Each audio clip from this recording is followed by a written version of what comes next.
throughout the past couple of months or so, I've been honored and privileged to have the opportunity to work with President Garrett, to talk to her about a number of issues facing this community, and every single one of those discussions always came back to one thing: the students.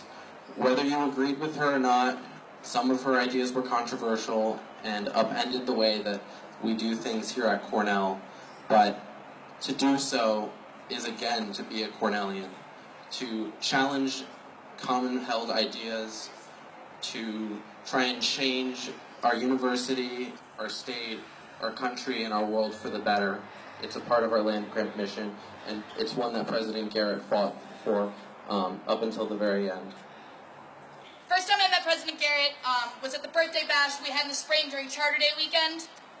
The band had just performed at the event, and then we were all milling about, walking around, and I ran into President Garrett there. A bunch of people were coming up to her, asking to take photos with her. I politely waited for the chance to talk with her.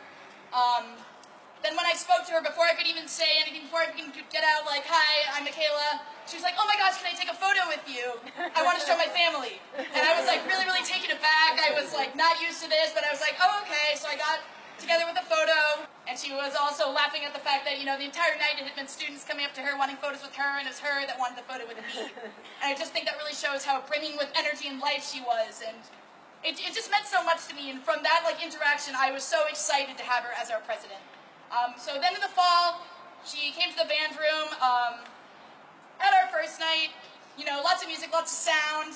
Her face lit up, and she said, I remember she said, "This is where the school spirit lives," and that it just meant so much. She came up, she climbed up a few steps on the podium, got a little nervous about climbing too high, and gave a little speech from about halfway up the podium, just thanking us for what we did, encouraging us to continue bringing a sense of community and school pride.